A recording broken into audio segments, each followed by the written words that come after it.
Hey y'all, this is Charles in this world. Give me that thumbs up button. We're checking out Gangsters of Harlem. It's on Audible. Go ahead and check it out. We're gonna go ahead and play a little snippet of it, and then we'll come back with my reaction. Hit that thumbs up button. Subscribe to the channel. Appreciate you guys watching.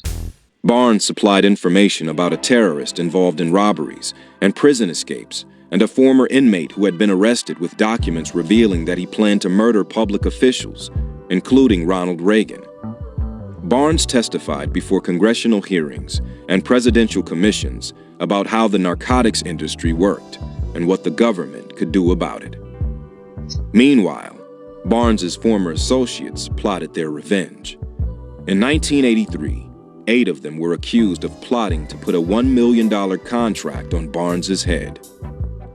Defense attorney Kenneth E. Ramser objected to the bail his clients had to post, between $1 and $5 million. It would be extremely ridiculous for the suspects to do harm to Mr. Barnes, he told the court. Probably next to Ronald Reagan, Mr. Barnes is the most protected man in the country. The feds promised Barnes nothing in return for his work as an informant, except that the relevant authorities would be notified of his cooperation. Still, hope sprang eternal for the one-time drug kingpin. In March 1983, Attorney General John S. Martin Jr. announced at a press conference that Barnes was planning to ask President Reagan for a pardon or a reduction of his life sentence. Nothing happened.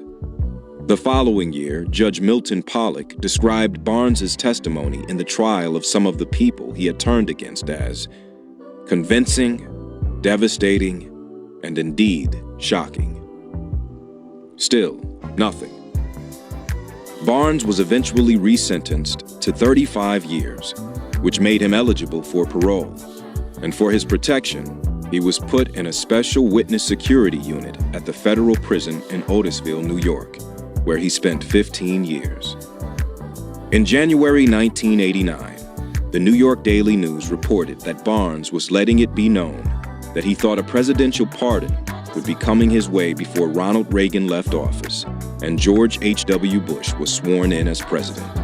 After all, he had been cooperating with U.S. Attorney Rudolph Giuliani, a rising Republican, for 6 years. The Daily News, however, noted that Giuliani, who steps down at the end of the month, declined to comment and added, with Reagan, Giuliani, and George Bush owing no favors, Barnes may be starting to sweat. Barnes had actually been working up a sweat behind bars for a long time. Being a stool pigeon, he kept to himself, but worked out regularly and had reduced his pre-incarceration bulky but solid 210 pounds to a lean 165 pounds.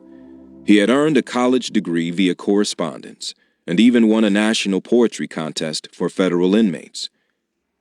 He worked out all the time, one of Barnes's fellow inmates recalled. He worked in the kitchen, in the dining room area, separating the recycled stuff from the regular garbage. You name it, he did it. He seemed obsessed.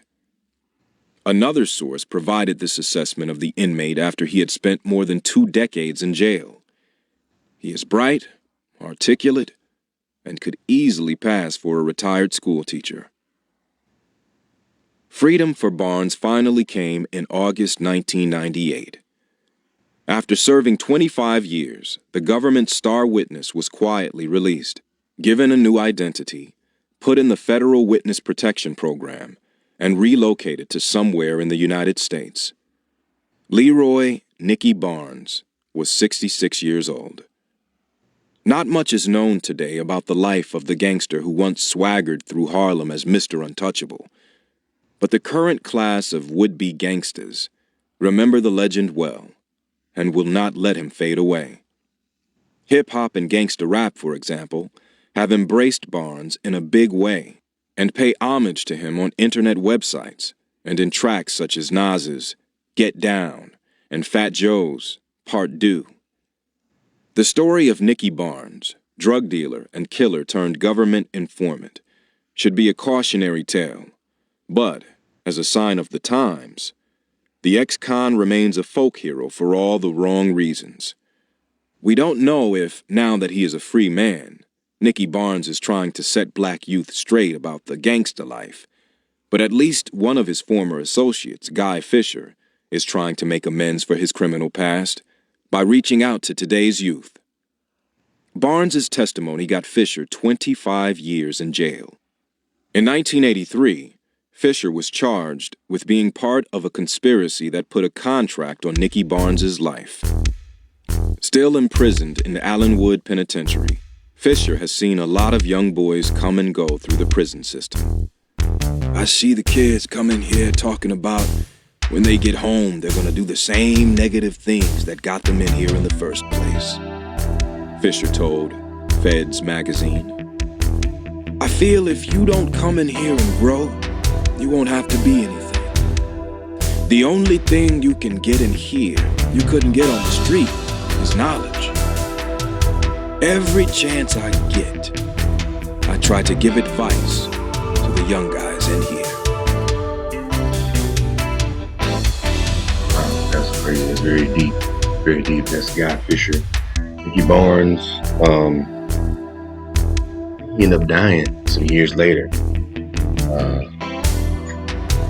Well, not years, I'm sorry. He died recently. I think in the past couple of years he passed away. Spent all his life in prison. Anyway, man, what y'all think about that book, man? Y'all think about it. If y'all want to check it out, it's called Gangsters of Harlem. It's on Audible.